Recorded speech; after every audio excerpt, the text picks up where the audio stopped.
did what I'm doing up here for many more years than I have.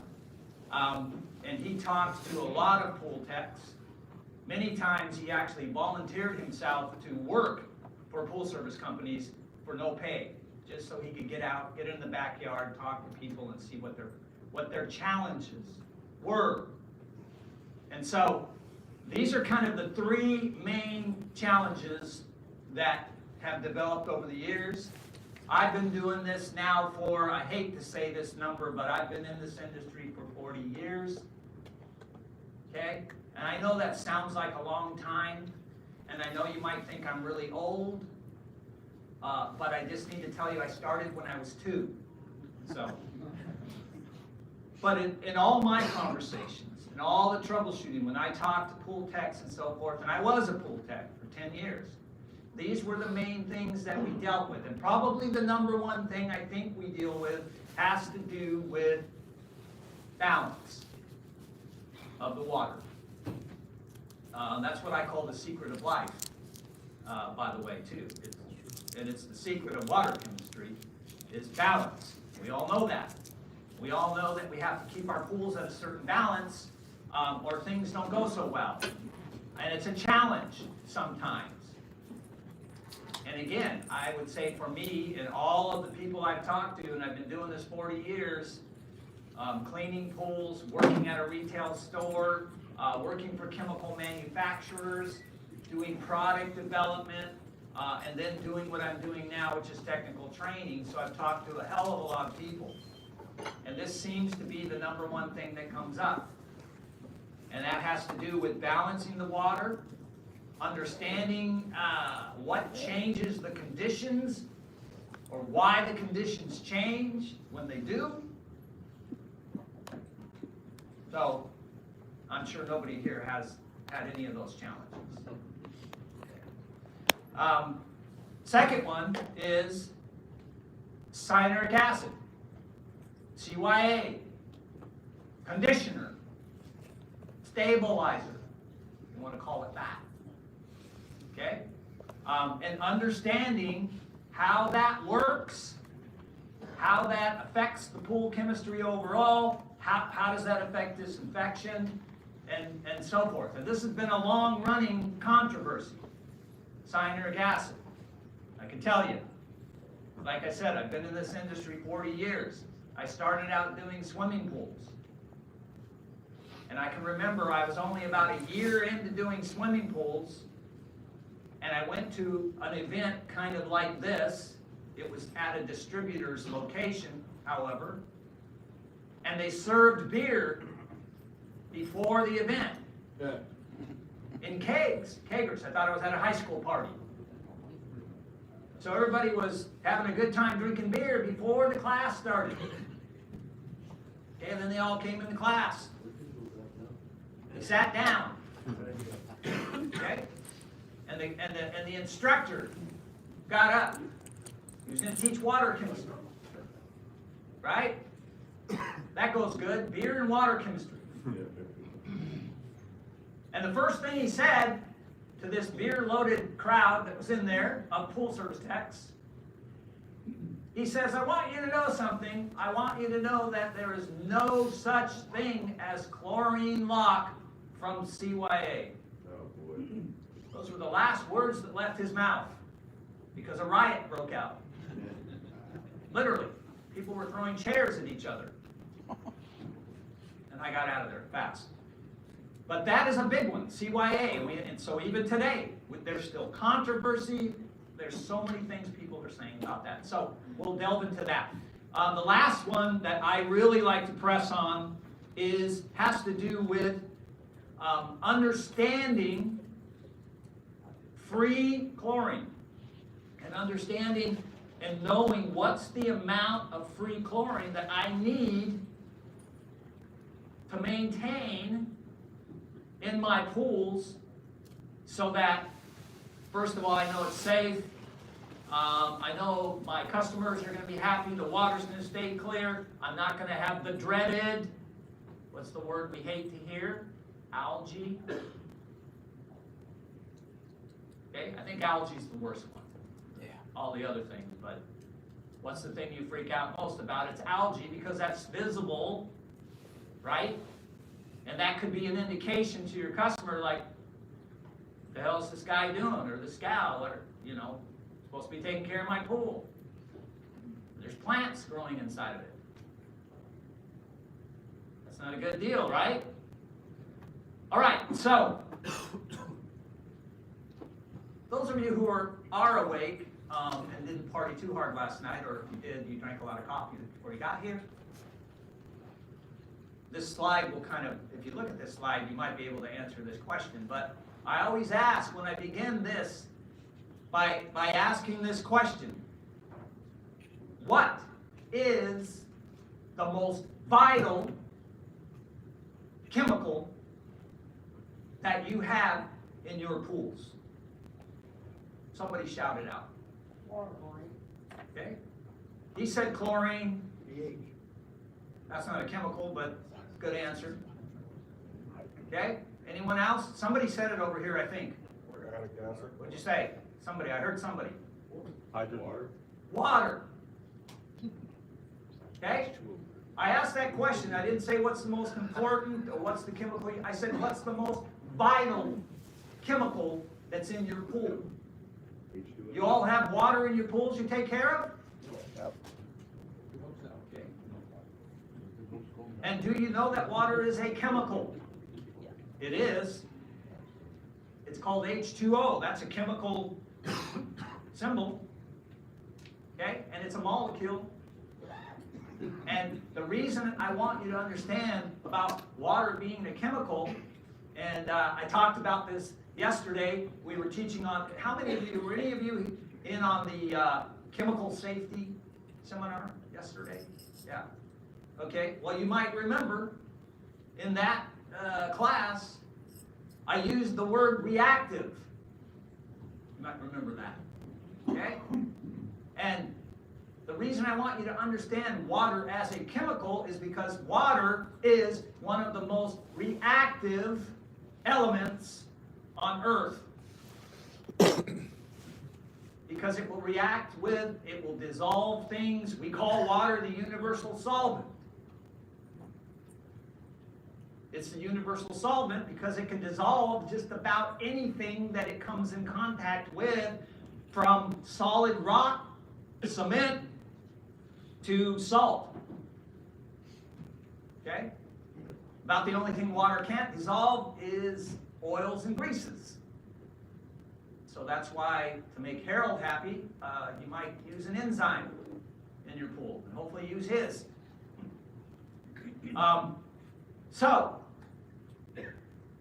water is a very reactive chemical, and based on the molecule of water, H2O, you can see there, it looks kind of like Mickey Mouse, all right? It's got hydrogen ears, okay? It's got a big, large oxygen face, I guess, if you want to say that. You'll notice some charges on that, okay?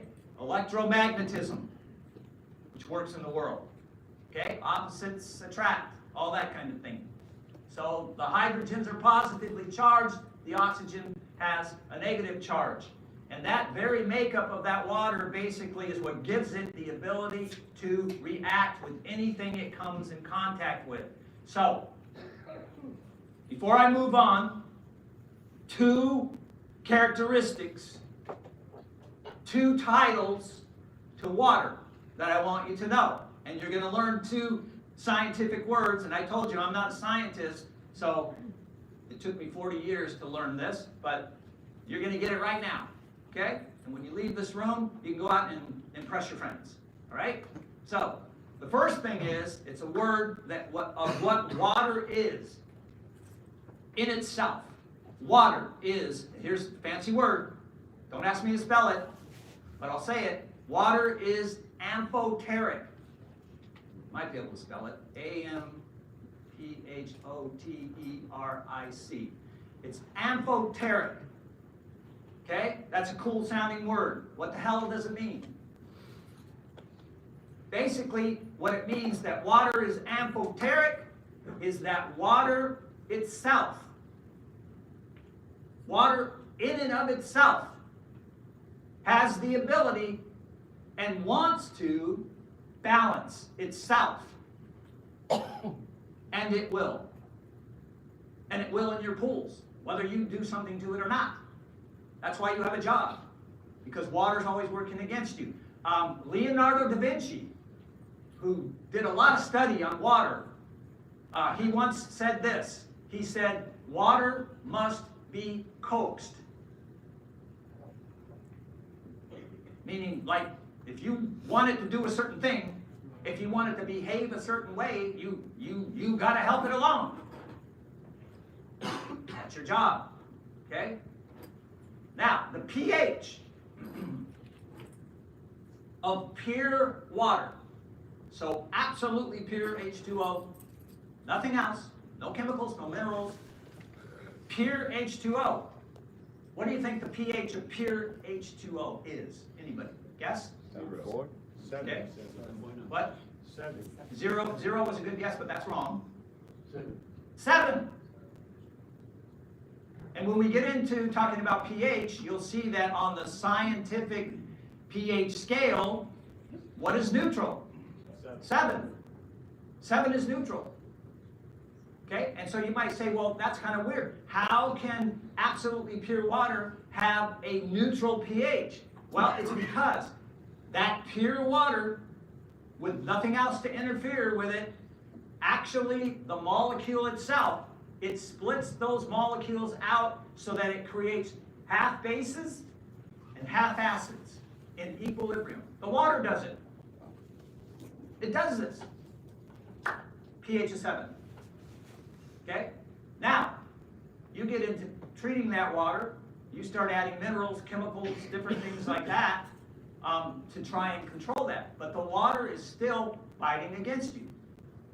There's things you might hear about Henry's Law, CO2 escapes, pH wants to go up. There's things that happen based on the chemicals you're using, the type of chlorine you're using. All these things. And everything that happens as a result of that is because initially water continually is going to fight against what you want, because water wants to get what it wants. Because it's amphoteric. Okay? Secondly, here's another good word for you. Water works, well, let me just say it this way. How many of you use chlorine in your pools? Okay, the rest of you I'm worried about. But okay, we all use chlorine in some form in our pools. Okay? This is going to sound a bit weird, I'm sorry. But if it were not for the working of water and what water does, your chlorine, when you add chlorine, your chlorine would be useless. It would do nothing. But remember, let's go back, reactive. Water is reactive. And water reacts with things that you put into it that are chemicals, which are mostly called compounds. So you put compounds, everybody knows the chlorine you use is a compound. You're not putting pure chlorine in your pool, you're putting a compound of chlorine. Calcium hypochlorite, that's a calcium compound of chlorine, okay? You use liquid sodium hypochlorite. So that's a salt compound that uses chlorine to sanitize.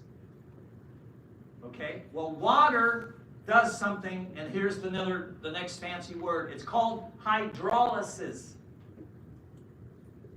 Hydrolysis. That's a Latin word, I believe, and water is at the first part of it, hydro.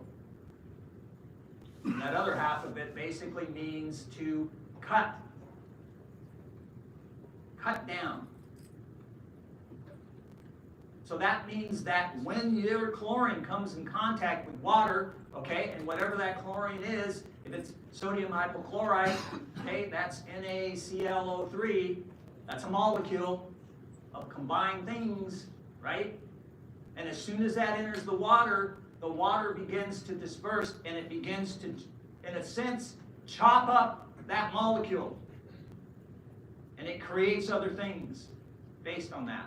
That's a reactivity. And if you've taken any kind of basic water chemistry, you probably know that the first reaction that happens when you put chlorine in water, we're going to talk about it later, is you create something called HOCl. Everybody hear that? And it's called hypochlorous acid. And it's the killing agent of chlorine. Let me ask this question, all right? Why are you putting chlorine in your pools? Sanitize. Okay, what does that mean? Somebody say that loud. Kill. Okay? If you don't understand it, for those of you that are new or whatever, and you're out there and you're pouring it in or you're throwing tablets in, whatever, and you're just like, I'm just doing this. Okay, but there's a purpose and a reason that you're doing that. And the primary purpose and reason is that, in case you don't know it, another thing that water does is water absorbs things, it collects things, it picks things up, it carries things, and one of the things it carries is disease in the form of bacteria. And that's another thing. You've got to coat the water. You've got to you need to deal with that bacteria. How do you deal with it? Chlorine. Hey, chlorine's a great way to kill bacteria because you produce something called hypochlorous acid that kills it. And that's your primary purpose. You want to kill bacteria, especially you want to make sure that you're killing any disease-causing bacteria. Because if you're not doing a good job on that, if you're not controlling that, who gets into your pool? People. And people can get sick from bacteria, disease-causing bacteria. Okay? And you don't want your customers getting sick. Right? Hopefully. Because they could get sick, they could die, and then you lose customers, and that's a hell of a way to lose customers. Okay? So your primary purpose in what you're doing really is for the health and safety of your customers. And water plays a big role in that, and understanding water plays a big role in that. So, this is why I say to anyone, and when I teach basic water chemistry class, the first thing I say is if you want to be good at water chemistry, you need to understand water. And in particular, you need to understand the water, which is a chemical. Okay? We already agreed on that. And you need to understand the chemical that's going into the pool that you're taking care of. So that's your source water. What's coming out of that hose? Do you ever have to top off your pools? Right? Do you ever, like, every now and then you kind of backwash or you have to drain down so then you have to refill? Okay? Well, what you're refilling with is a chemical. Do you know the makeup of that chemical? So, if I came to you, I don't know, whoever you are, I walked up to you, I had a bottle in my hand. I hand you that bottle. And I say, hey, this is a great chemical for your pool. Just go pour it in. Okay. How many of you are going to just go do that? Okay, good. Nobody raised their hands. Now, wouldn't you go, first of all, you'd probably say, what is it? Right? Hopefully. And then you might, if you had it, you might take it, and you might actually like kind of look at the label and see what does the label say this is. If you look at the directions, what do the directions say? And that the directions say it's going to do this. How's it going to affect my pH? My calcium hardness, my alkalinity. What's this going to do? You would do that, I think, right? Okay, why don't we do that to what we're putting in the pool, a chemical almost every day or all the time, and that's water. Who does startups here? Okay.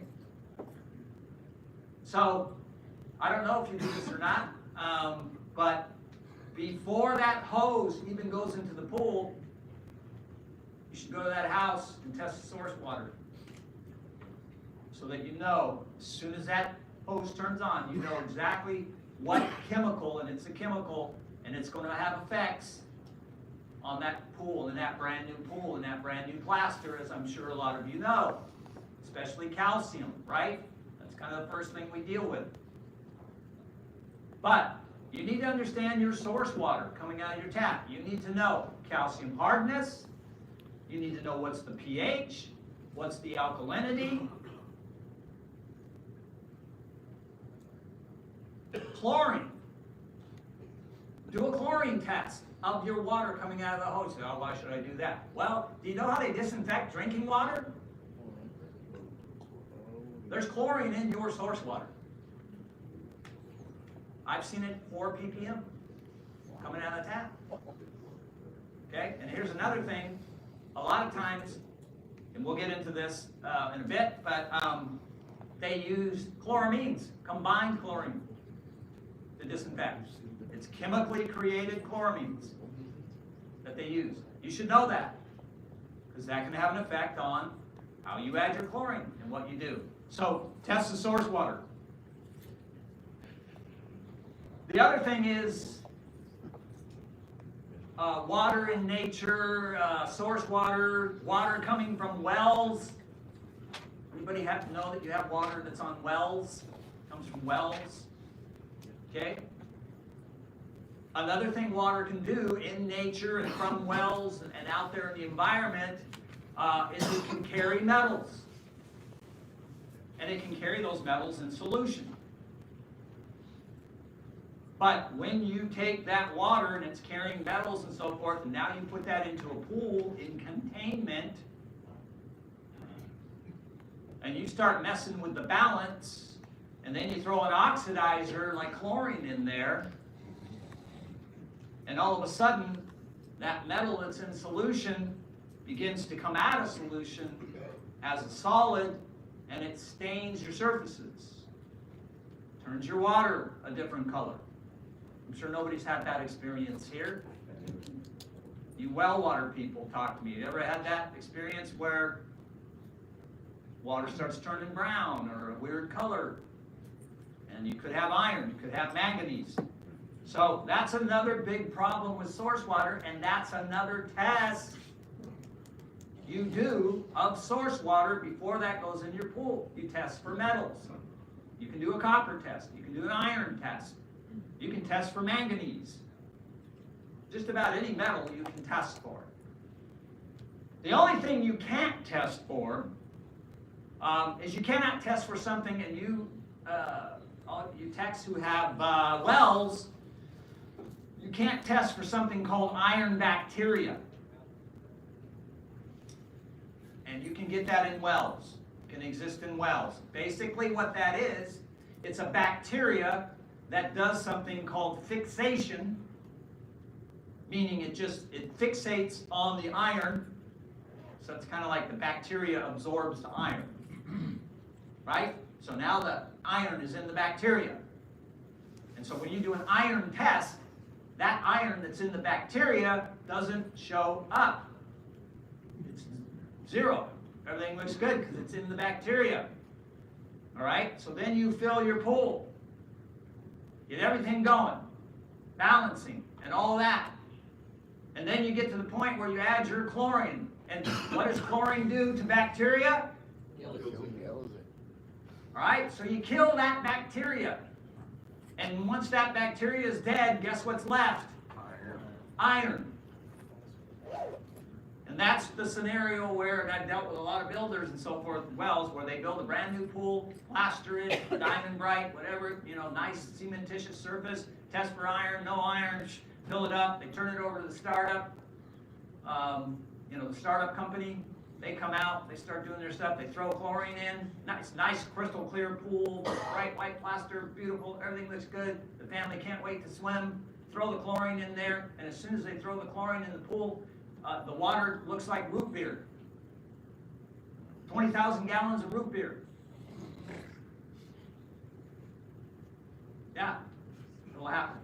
So I encourage anybody, if you're on wells, you should encourage the customer to have a test done now and then for iron bacteria.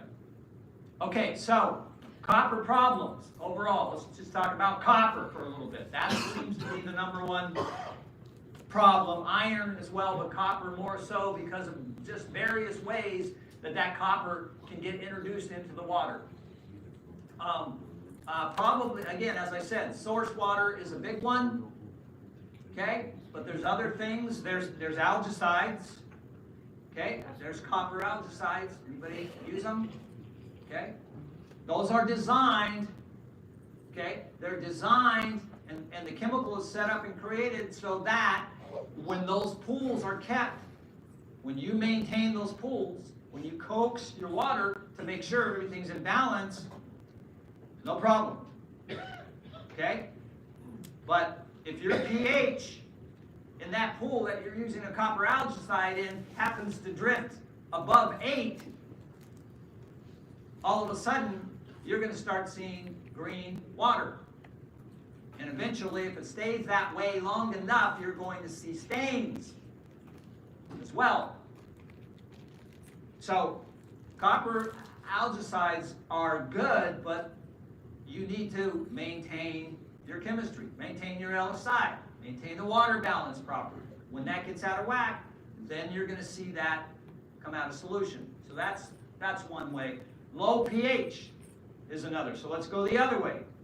You go to, like I told you, if you go up above 8, you're going to release copper. What happens when you go low, so you go down, you're below 7.2 to 7 and in there, which you should never be either, but it happens. Maybe you put too much acid in, whatever.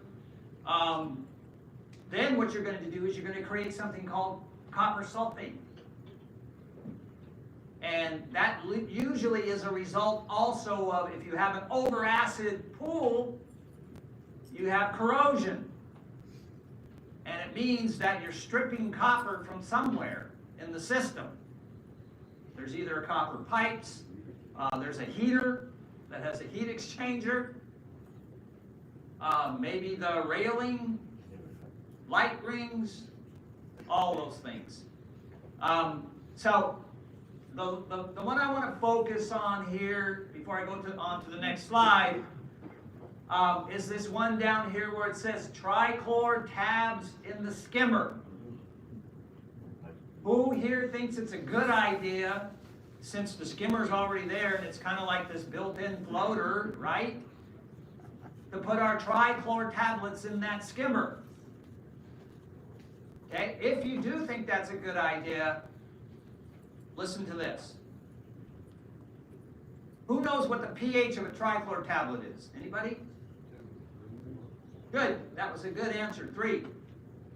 Okay, it's actually, it could be 2.8 to 3 pH.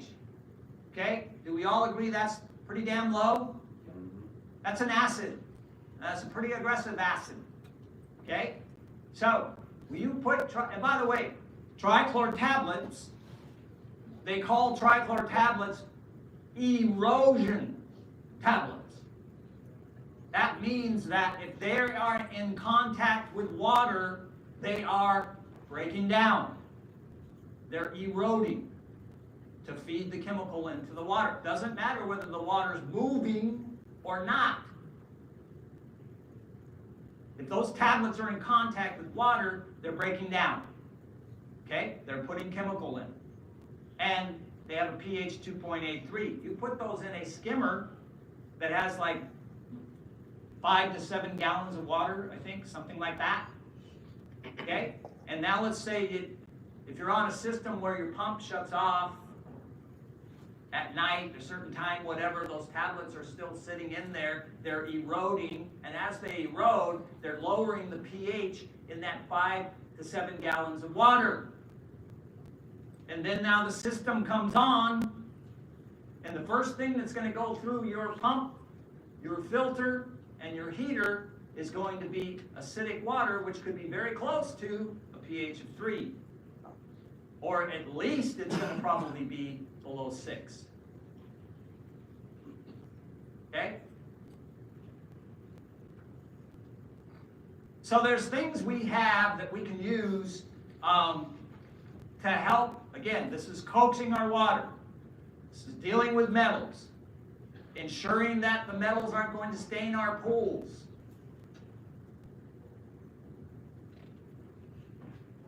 These are things that we call sequestering or chelating products.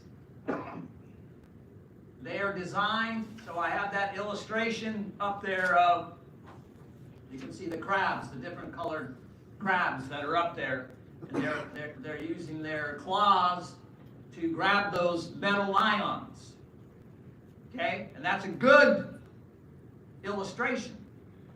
Because basically that word chelate, if you want to take that word chelate, chelating, that comes from a Greek, which basically means claw. It grabs things. And that's what you want to do, right?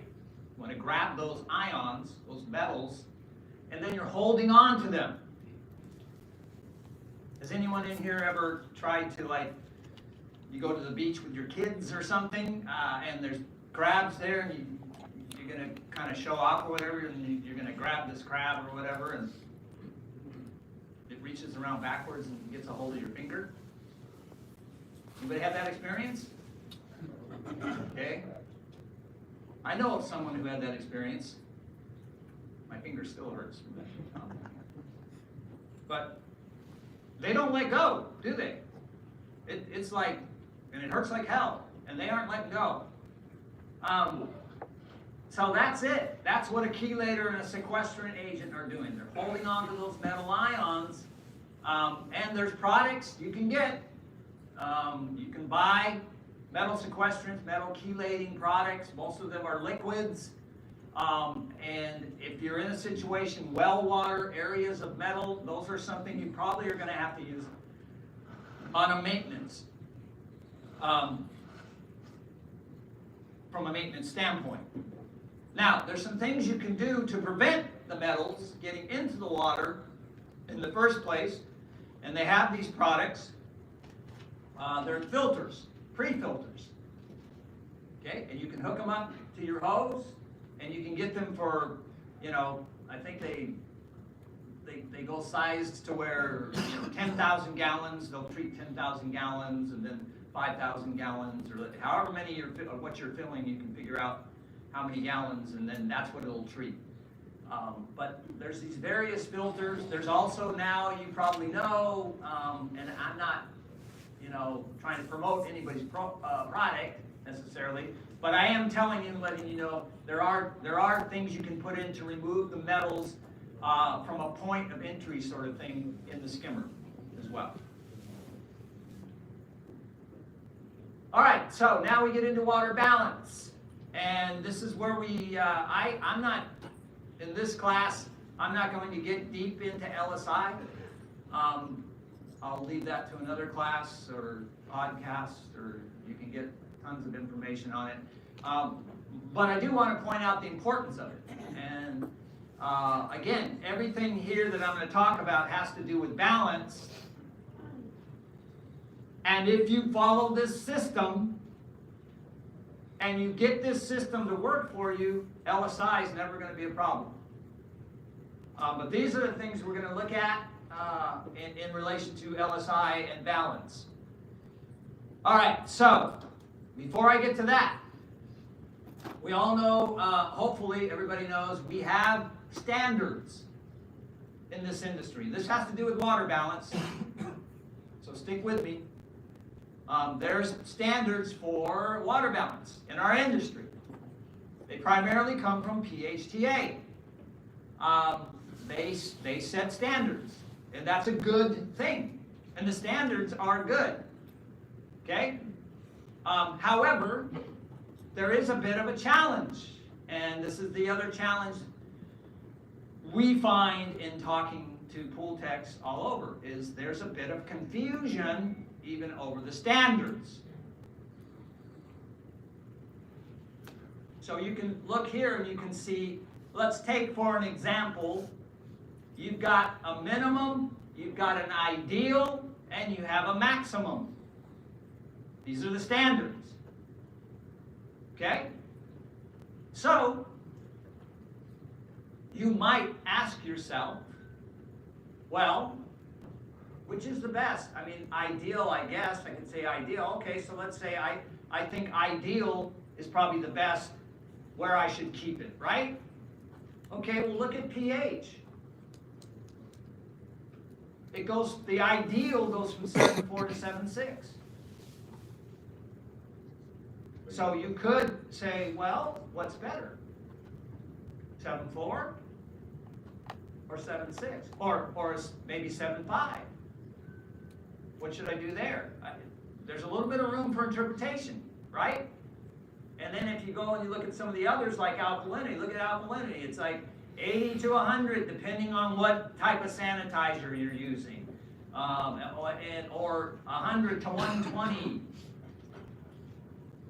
Right? Starts getting a little bit confusing. So also, even if you're following standards and you're within standards, you can still have either corrosive or scale-forming water.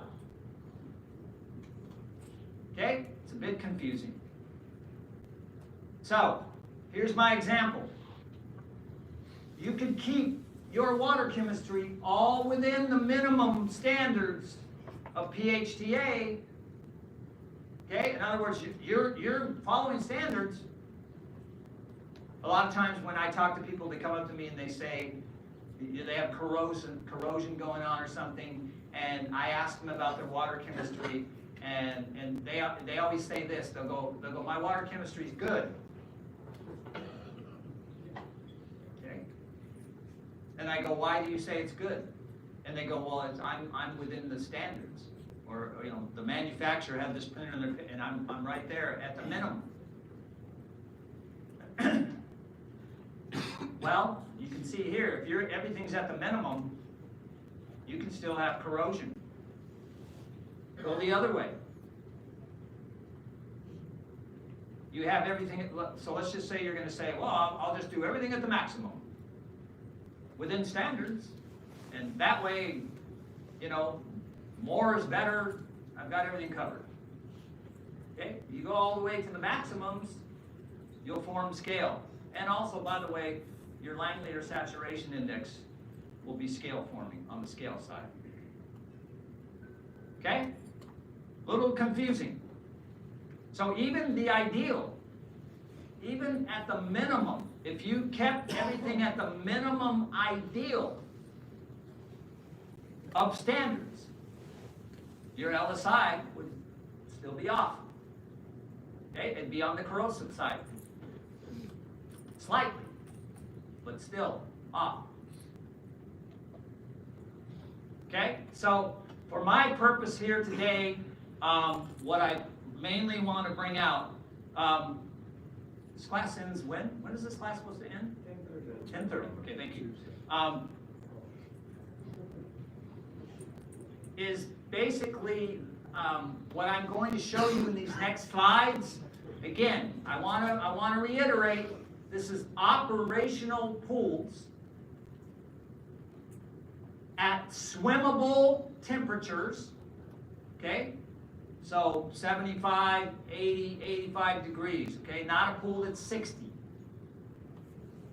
Who the hell wants to swim in a pool that's 60? I don't know, but anyway, this is operational pools, and this is the system for operational pools, and we deal in, rather than having range chemistry and ranges, we're dealing in targets. That's the first thing, okay? And so when we talk about water balance and you want your pools to be balanced and good, we're talking about water that is basically all the targets are lining up. And that gives us balance, and also that gives us a good LSI.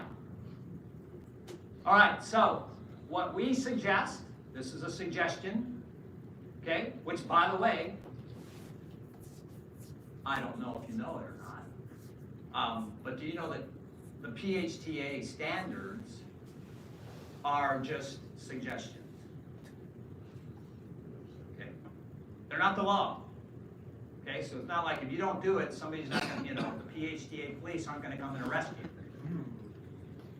Okay, really, actually, the only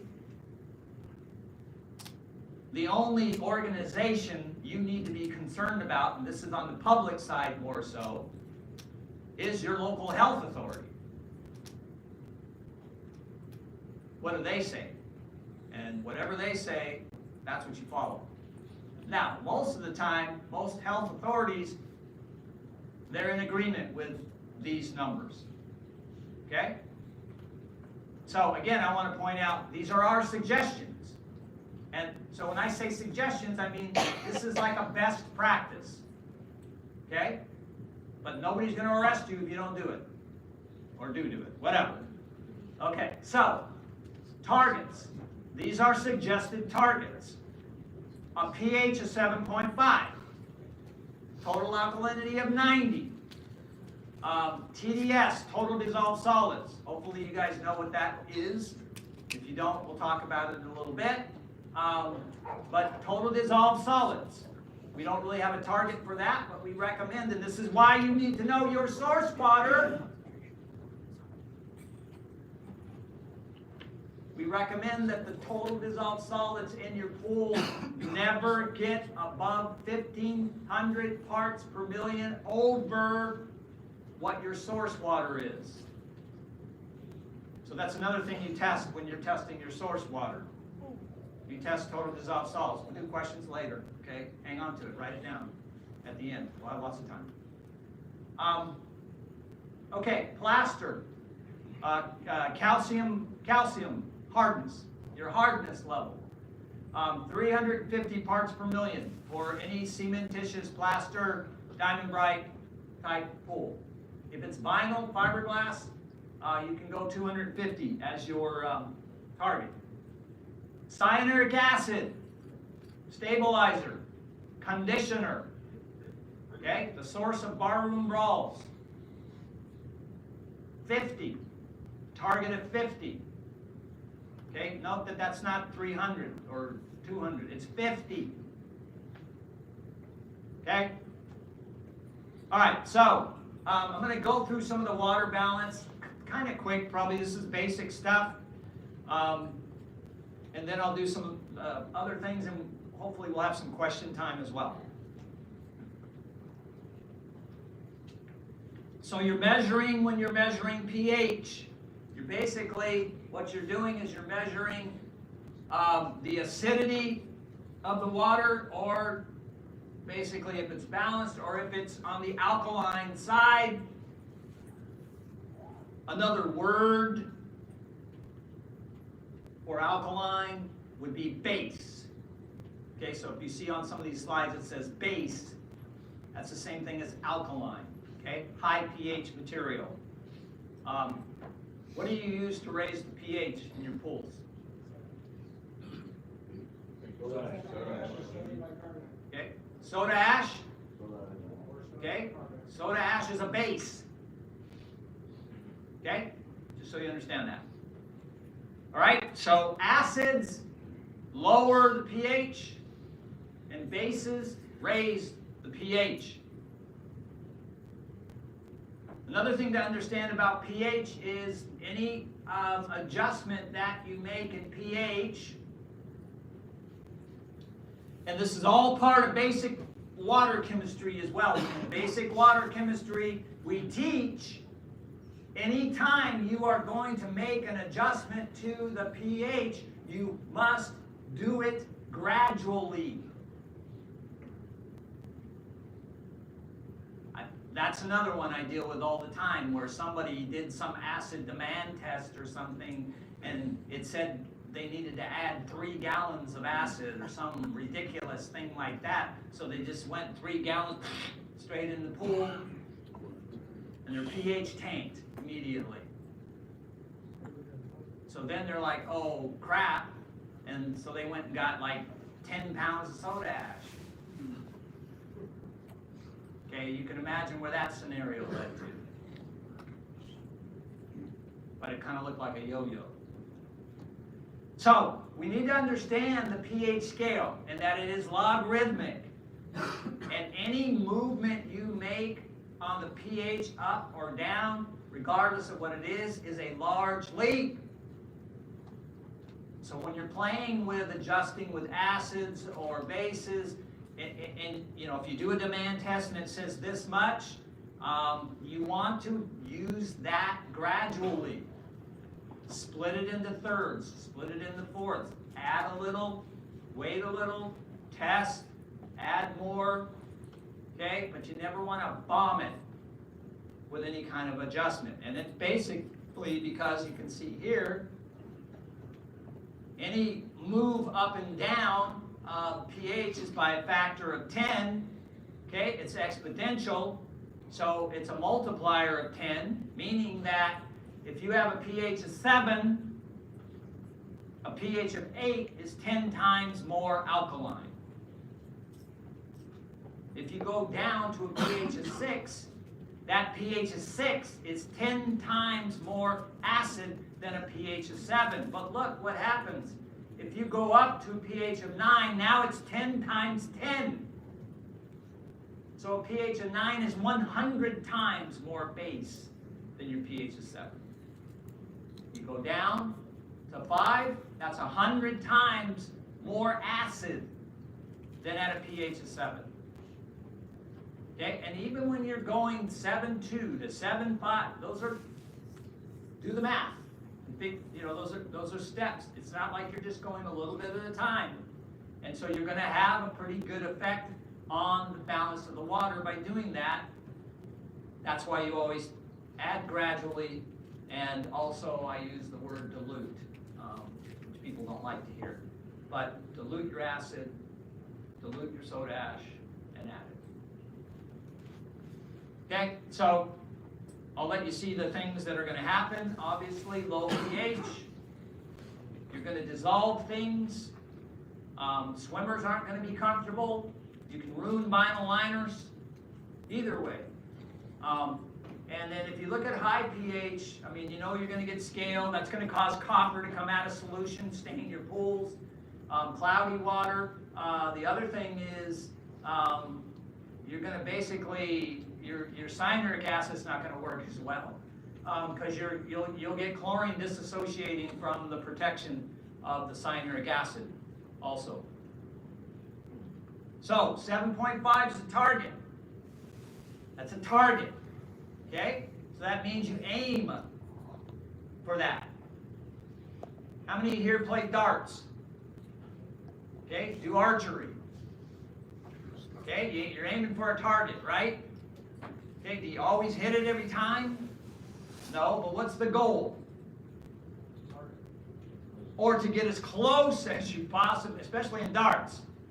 You want to get as close to the target as you can, because the closer you get, the more points you get. That's the idea here, okay? You're aiming for something. As far as testing pH, I think, you know, most of you probably use something like that block that you see there. You use the liquid reagents and so forth. Those are good. Maybe test strips. My recommendation, personally, for pH is, if you can invest in it, that you use a meter, one of these digital meters. And the reason I say that is for a couple things. First of all, the liquid reagents, like with that block and with test strips, okay, those are both colorimetric. And so first, number one, those rely on how you interpret color. Okay? And what if you're colorblind and you don't know it? Okay? I always say I don't think colorblind people should be in the pool industry and using colorimetric reagents for testing water, because that could lead to some bad results. Okay? The other thing is, you probably can't see it, but if you get the slides and look at it, on the cube there, of that block, the pH maxes out at 8. Okay? And then at the bottom, it's at 7. Okay? So if you test, you do your colorimetric test, and the color of it looks like 8. What if it's higher? You don't know, right? Because it doesn't tell you anymore. Same thing if you're at the bottom. You're at 7, or the liquid turns yellowy, and you look at that and you go, oh, 7, but what if it's 6 or 5? You don't know. So it's limited. When you use, they're okay, they're good, but they're limited. That's why I like the meters, because these meters can be calibrated. You can go down to 5 pH, you can go up to 10 pH on those meters. And they're not reliant on color as well. Okay, so now I'm going to get to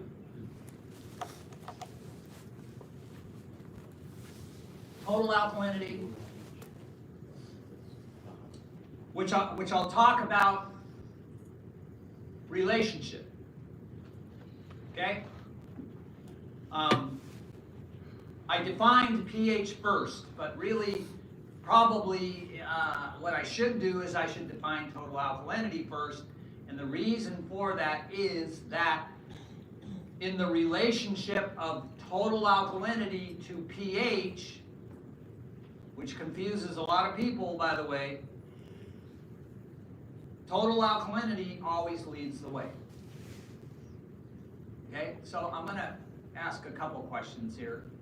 And so first question is, those of you who do pools, I'm assuming it's most everybody, and you're going weekly to those pools, and so when you test the water, I know you're going to test for chlorine, right? Hopefully. What's the other test you do? pH. Good. Good. Okay. Is that it? Okay, so I'm hearing people say they also test total alkalinity. Now, back in my day, when I was, I told you I did pools, and I was trained by an ex-felon. He said, all you need to worry about is the chlorine and the pH. That's all. As long as you take care of chlorine and pH, that's all you need to worry about. That was completely backwards from what is the truth. Okay? And so those of you, I applaud those of you who you're testing pH and total alkalinity every time you go to that pool. I've been doing troubleshooting for 40 years, so that means I talk to a lot of people who have problems with their pool. And I'll tell you, in my 40 years, the biggest problem I hear when somebody calls me on the phone, they send me a text, they come in the trade show booth and they talk to me, the biggest problem is always pH. Somebody will come to me and they'll say, I have a problem with my pH. That's how that starts off. And then I'll say to them, oh, what's your total alkalinity? And they go, I don't have a problem with my total alkalinity. I have a problem with my pH. And then I have to go, if you have a problem with your pH, you have a problem with your total alkalinity.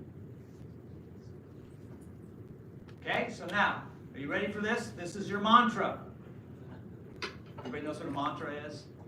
Okay, tell me after the class, because I don't even know what I just throw it out. These words to sound good.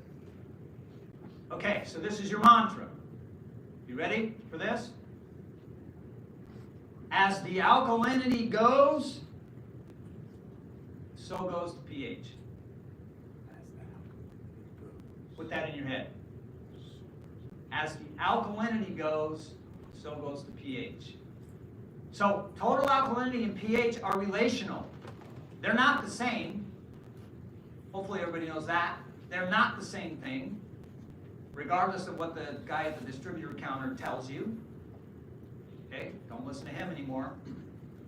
They're not the same thing. They are related. And they're in a relationship of there's authority. And then, I guess what I would use is like a parent and a child. That's a good way to look at it. Total alkalinity is the parent. pH is the child. And in a completely perfect normal world,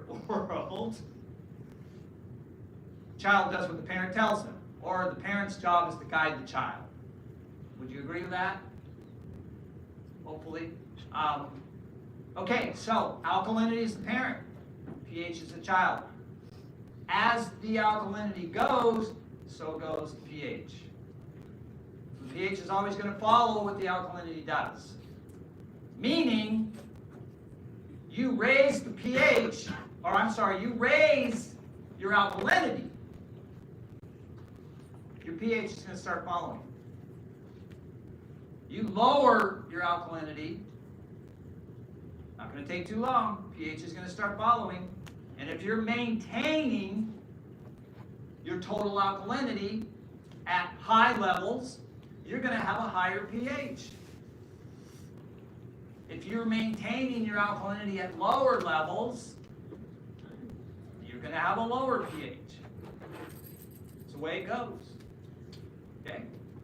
That is why we tell people, hey, if you're struggling with high pH all the time, and if you're suffering from Henry's law and water wanting to do what it wants to do and all this, and the pH is always going to go up, just lower your alkalinity.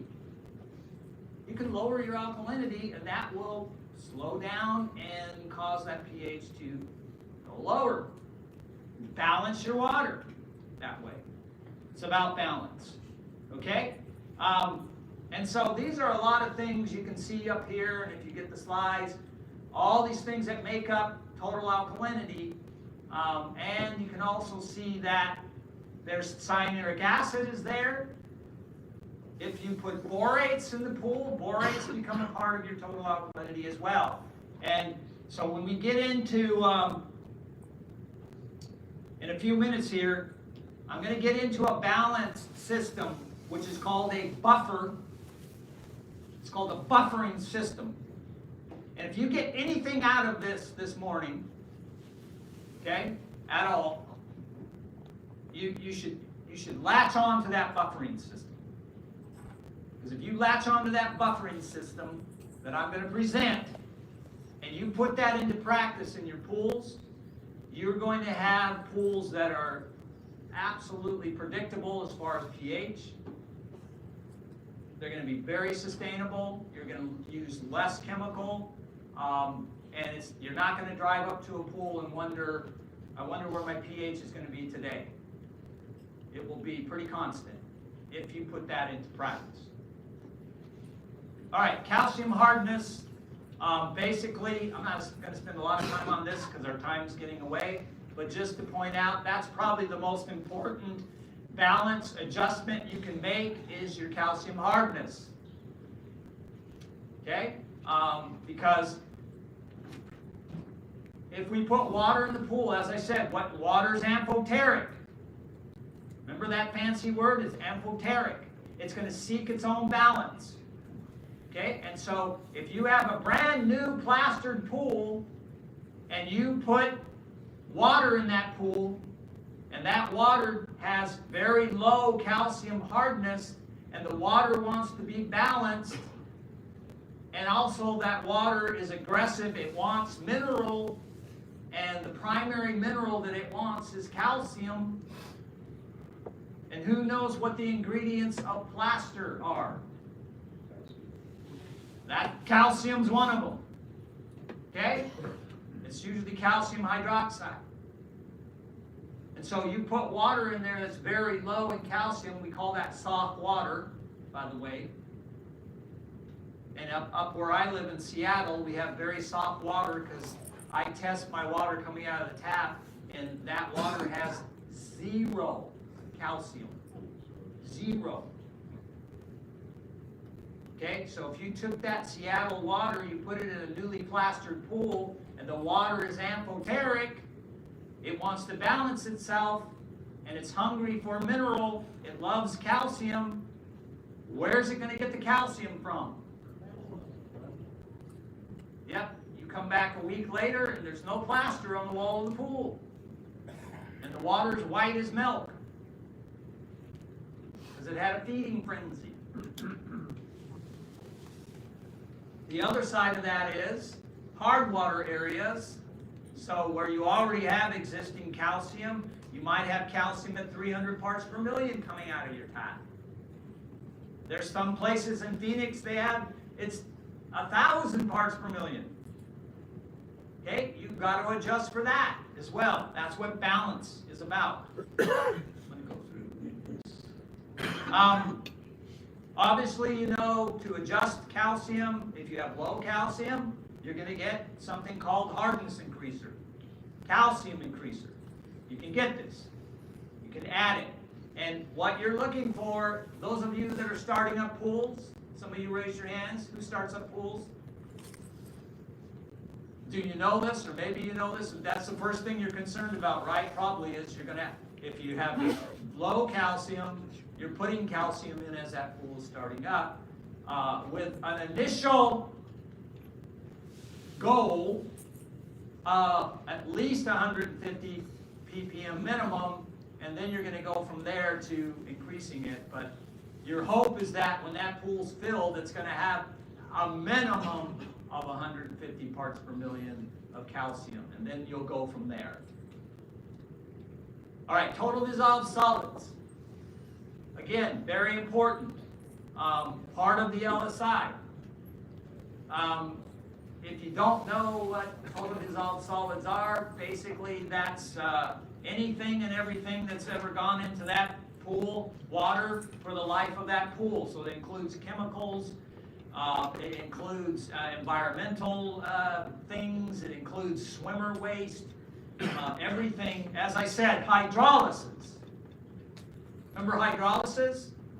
So anything in a solid form that goes into water, water starts doing this, right? And it's breaking it down.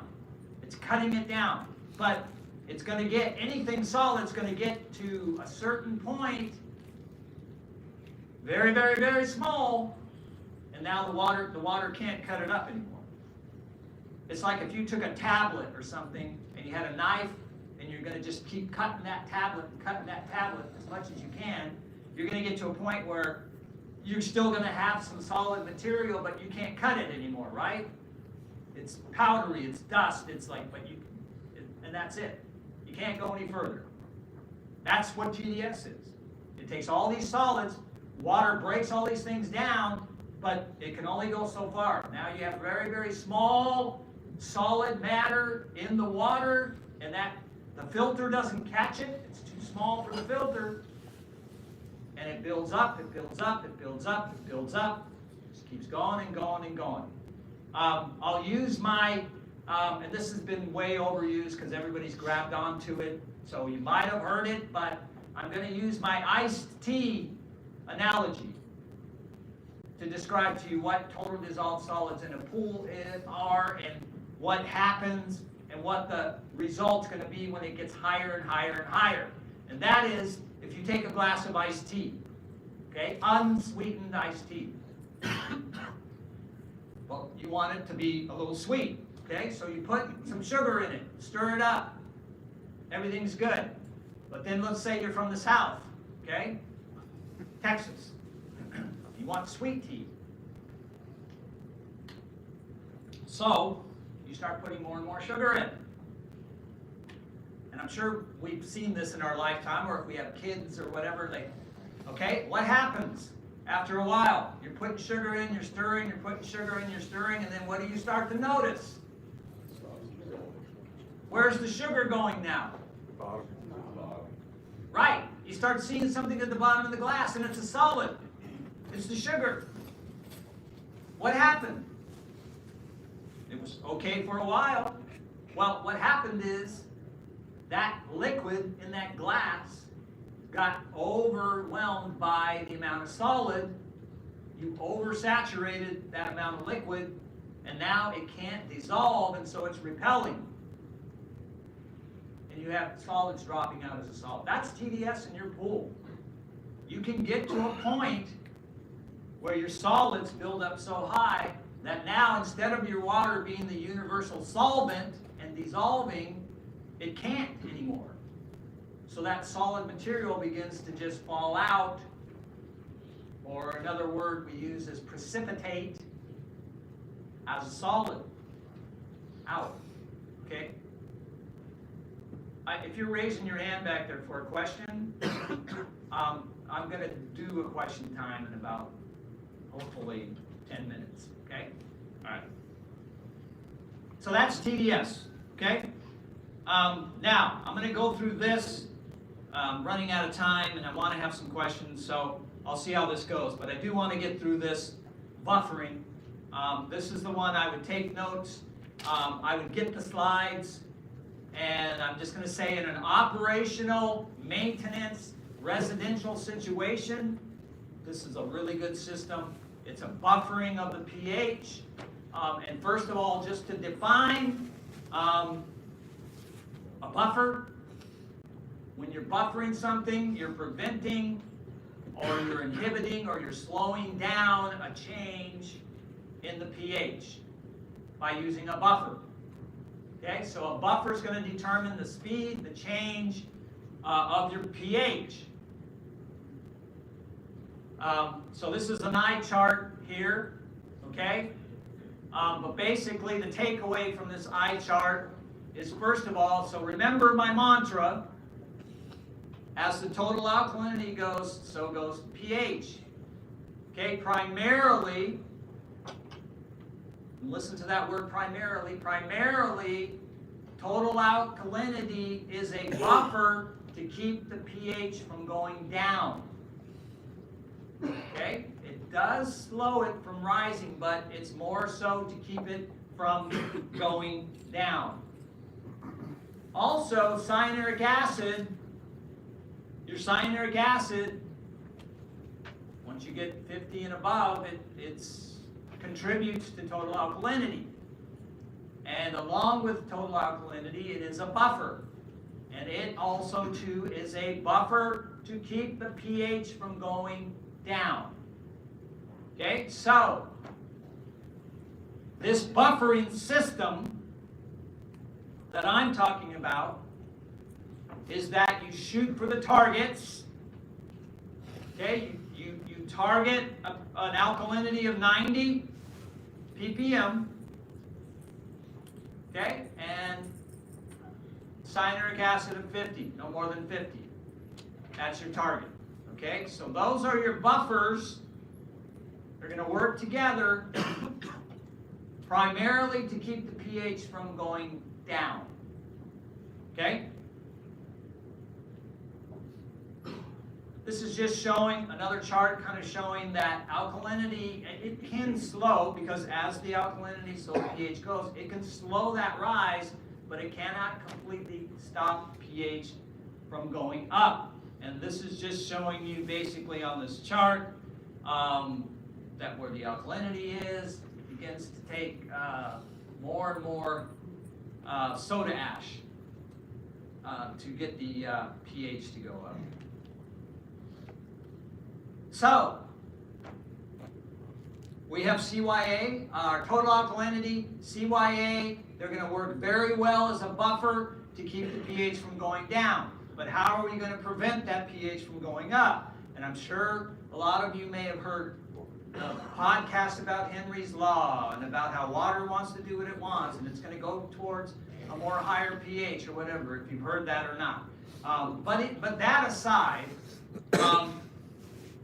how many of you here, you do pools, you have pools and they have waterfalls, fountains, attached raised hot tubs that go over into the pool? Okay, I'm willing to bet if those waterfalls, fountains, hot tubs get used very frequently, that your struggle is probably more so the pH going up. Am I right? Absolutely. Okay, and that's, we're going to explain that in a minute. How many here do salt generator pools? Okay, where's your pH go in a salt generator pool? Up, right? Yeah, and there's a reason for that. So that's the main challenge. It's how do we control that pH from going up? Now, one way that can work is we can lower our alkalinity a little, but we can't go too low, right? Because then we get out of target, we get out of standards, and that can be a problem. But we can lower it down, and that can sort of slow that process, but it won't stop it. How do we stop it? You can use borates. Okay? Borates are a buffer to keep the pH from going up. 50 ppm. 50 ppm in 10,000 gallons, or, well, 50 ppm overall of borates. That's your target. So this is the buffering system, okay? If you can get to a place where you're aiming for alkalinity at 90, and then maybe you adjust that up and down a little to manage your pH, but you're somewhere there, okay? Cyanuric acid of 50 parts per million, no higher than 50, which, by the way, the standard now is, or the recommendation now is 30 to 50 for CYA. And I know probably just about every pool in the U.S. that's a residential pool is probably beyond that, but especially if you're using trichlor. However, this is the system. If you can get it as close as you can in these ranges, and you can use borates and add borates to your pool, you are going to have pools that are basically, that pH is going to not fluctuate much at all. It's going to stay really close in that target area of 7.5. You're not going to get this, from the waterfalls and all that. It's going to really cut that down, so you're not getting that increase like that. I'm going to skip that in this. But do realize if you're using trichlor or dichlor, they are acidic. Okay, they're acidic. They're an acid, as I pointed out in the beginning, so they will lower both pH and alkalinity. So here's the biggest problem that I see, challenge I see too. So I'll get a pool pro or someone will come and say, in this pool that I have, I always have a very high pH and my alkalinity is high. And so I know I got to adjust my alkalinity, so I put acid in to lower the alkalinity, and obviously when you do that, pH goes down too, right? And so maybe they're trying to lower the alkalinity, but then they get the alkalinity where they want, but then the pH went lower than they wanted. Or the pH goes below 7. They got the alkalinity in the good range, but now because of the acid they used, pH is at 7. So now they're like, okay, I got to try and raise my pH up. And they're going to use soda ash, right? Well, soda ash is going to raise your pH, but it's also going to raise your alkalinity. So now you try and get the pH up, but now the alkalinity's gone up from where you had it adjusted by adding the acid. Okay? That's the, I call that the head banging scenario. Okay? Because you try and get it to work and then you're doing this, right? Okay. Anybody? Am I talking to somebody the wrong audience? Okay? Anybody have that scenario? Okay. So here's a way that you can work with that. So if you have a very high alkalinity, you're trying to get that into target, you do that, pH goes down too low, you can do that through, and you know this, those of you who answered about the waterfall and the fountains and all that, you already know this. Because what happens with a waterfall or a fountain? You're aerating that water, right? That water is passing through air, and not only that, when it hits the surface, it creates turbulence. Okay? And when you aerate and create turbulence, you cause CO2 to leave the pool. And so you can adjust pH and alkalinity. You could use acid to adjust your alkalinity down. If your pH goes too low, you can just turn those waterfalls on for 20, 30 minutes, and your pH will get to where you need it to go. Or if you don't have waterfalls, you don't have all those extra things like that, you can create aeration. You could get a pond aerator, like you see there. They're like $100 on Amazon. Or you could just, you could get a submersible pump. Just put a fitting on it, pointing up, like an elbow fitting. Put that on the second step while you're vacuuming or whatever, and just let that run. Come down and create aeration and turbulence. I'm not going to play this video. I'm not going to go through it. So, just to show you, it takes 25.6 fluid ounces of muriatic acid to lower the alkalinity, the total alkalinity, by 10 parts per million in a 10,000 gallon pool. So you could figure this, do the math, lower your alkalinity to where it needs to be, and then if your pH is too low, you could just use air, raise it up to 7.5. Oh, by the way, when you do this, it doesn't change the alkalinity. So you can raise pH with aeration, and you will not affect alkalinity by doing that. Okay, why pools are okay and then they get algae? So here's another guideline. Okay, PHDA guideline, 2 to 4 ppm of free chlorine. EPA maximum is 4 ppm of chlorine while swimmers are present. Okay, and this is a suggested, this is theoretical. I'm going to tell you right now. A lot of people argue with me, but this is theoretical. But there is a theory which is known as a free chlorine to cyanuric acid ratio, wherein is if you keep your free chlorine at 7.5% of your cyanuric acid, or I'm going to state this a different way.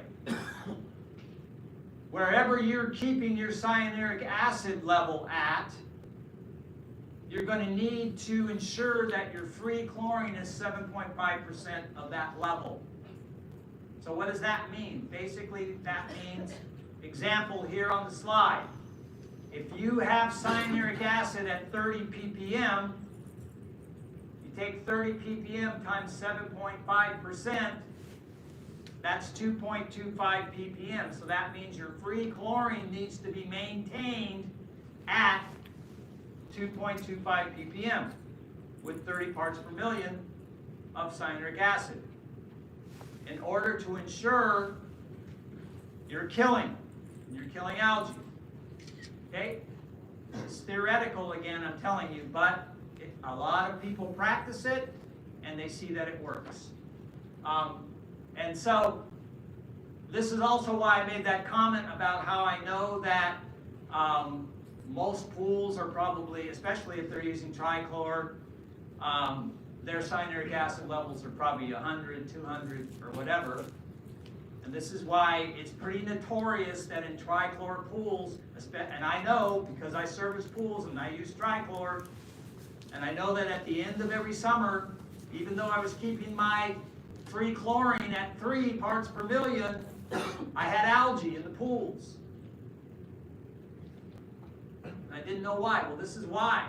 Because as the cyanuric acid level gets higher and higher, if you follow that 7.5%, you'll note that you have to have more free chlorine.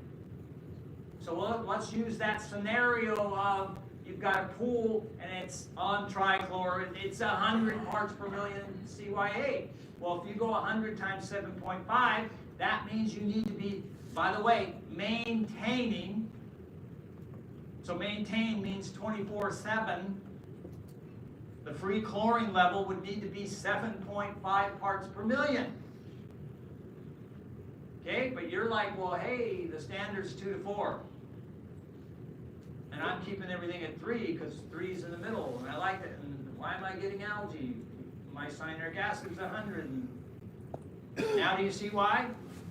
This is a theoretical reason why. Okay, I want to get to here. This is what I want to get to here. Sorry, it's because of time. You can get the slides and you can go through this.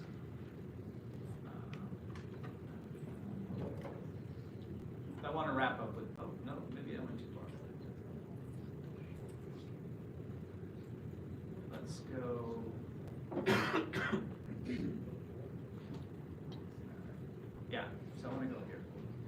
right, so how much chlorine are you going to need to have in the pool? What's your free chlorine going to have to be in order to kill algae and in order to ensure you keep the pool clear? Well, basically they've determined that it takes 0.05 parts per million of HOCl, hypochlorous acid, the killing agent of chlorine. It takes that much in order to kill algae. Also, they determined that if you have cyanuric acid in your pool, even as low as 30 parts per million cyanuric acid, 97% of your chlorine is bound to the CYA. So you only have 3% chlorine that's active. Okay, so remember, they told us 2 to 4, right? Okay, but if we have to keep that 0.05 ppm of HOCl in the pool, and we only have 3% that's active, and we know at a pH of 7.5, we're going to only just get 50% of HOCl killing agent. So if you do the math here, and you take 3%, divide that in half, that's 1.5%. If you multiply across, so if you had 2 ppm of free chlorine with cyanuric acid in the pool, you do the math there and you can see that at 2 ppm you're only getting 0.03. That's not enough to kill algae. If you go to 3, it's 0.04. You're still not getting enough to kill algae. You don't start getting enough to kill algae until you're at 4, which is the maximum. But again, as the cyanuric acid increases, if you follow that 7.5% of the CYA, then your free chlorine level is going to get higher and higher and higher. All right. We've only got a few minutes left. I didn't get through it all. Sorry. I'm here. I'm going to, oh, you know what? Let's see, how much time we got left? Yeah, I'll take a couple questions. You had a question way in the back there. What is the temperature, a number of your chemicals are dependent on the temperature being over something when you're testing? Any of the 5 majors, pH, alkalinity, water hardness, anything besides salt? So I think the question is that the chemicals you add are dependent on temperature, their efficacy. When you're testing? When you're testing, absolutely, yeah. So if you're testing in cold weather environments and stuff like that, you need to warm your sample up or take it into your truck, let it warm up or whatever. Because if you're testing cold water, everything is inactive in cold water, or it's very slowed down. Yeah. All right. Hey, listen, you guys. More questions?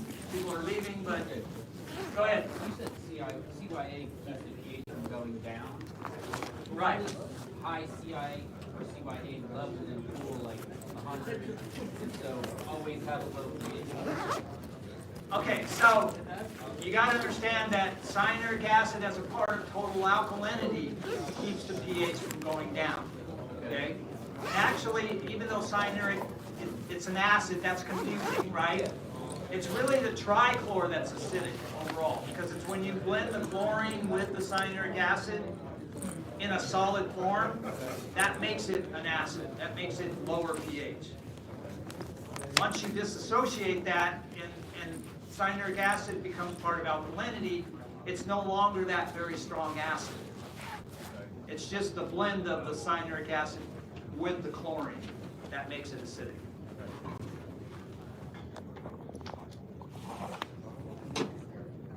Bob Larry, asked you a few years back. Back then, the citric acid part per million was over 50 for a target. Back then, when I was in chlorine pool, we had a target of 70 parts per million. Yeah, he did have a higher target for salt pools, and that had more to do with the what's going on in the salt generator, that you're producing free chlorine like a lot. It was for extra added protection. My opinion, I think 50 is fine in the salt pool. That was Bob's opinion. Yeah. Yes. Yeah. Tired and hungover. That's what I am, Johnny.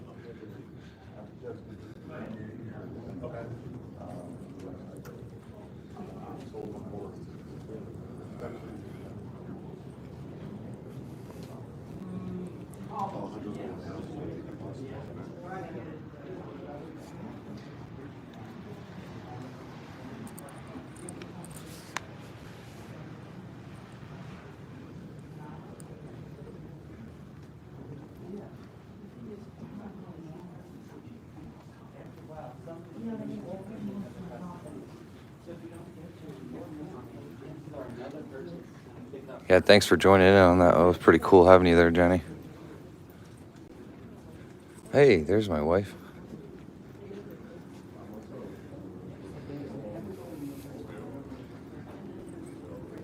Hi. Welcome.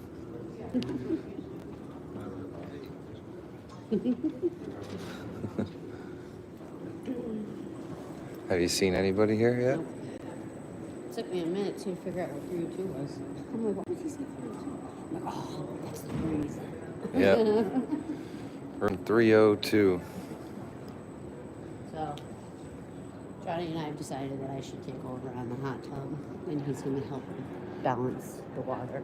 Yeah, you should. Because he said, told you to get strips. And we have strips. Strips? Testing strips. Yeah.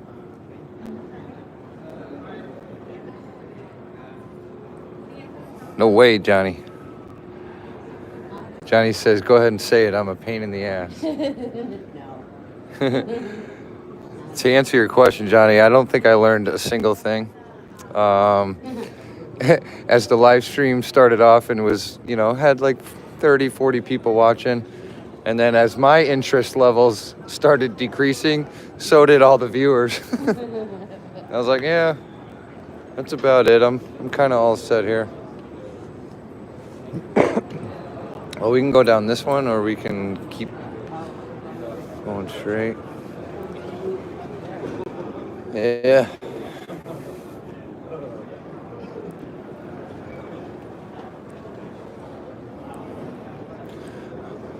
I remember how to get down to the shuttle. To the shuttle? To the bus area. I was like, I stopped and asked security there. Of course, I was right there. Yeah. All right. Well, what's that? What reason I watch this?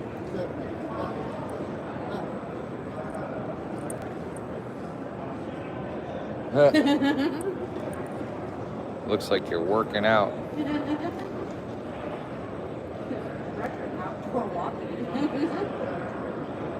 Well, we're supposed to go meet everybody for 10:30, so yeah. Well, Johnny, I'm gonna go check everybody out. Hey, Jess, this way. This way. Let's say goodbye to the 10 people watching. Bye, Tempe.